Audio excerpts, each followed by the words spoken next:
So I have generated this project already yesterday, and we are going to focus on the session enrollment. As you can see, I have here on the left, we have user registration, which is the same. We have a section catalog view.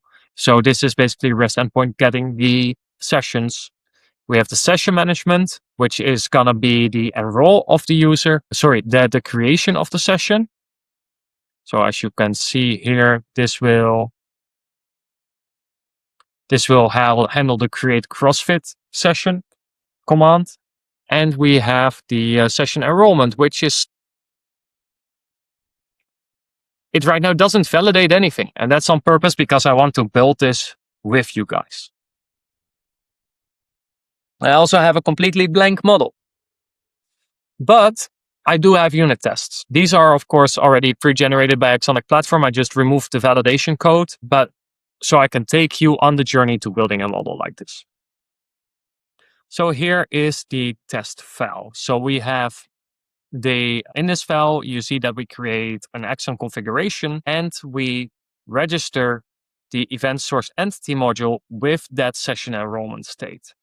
And this will actually create an Axon configuration that knows how to call your command handler and how to load your entity. And from there, if you're familiar with Axon Framework 4 code, so these are the test files. Basically, these fixtures have a given, when, and then phase.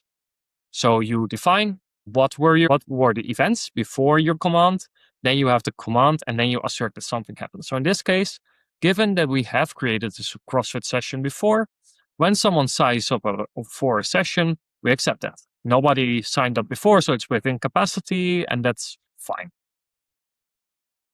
Then, given session at max capacity, when user tries to sign up, then enrollment fails with session 4 exception. So here we create a class with 1 capacity. We then someone has enrolled in it, user ID 1. And then when this command comes in for user ID 2, we expect a session 4 exception.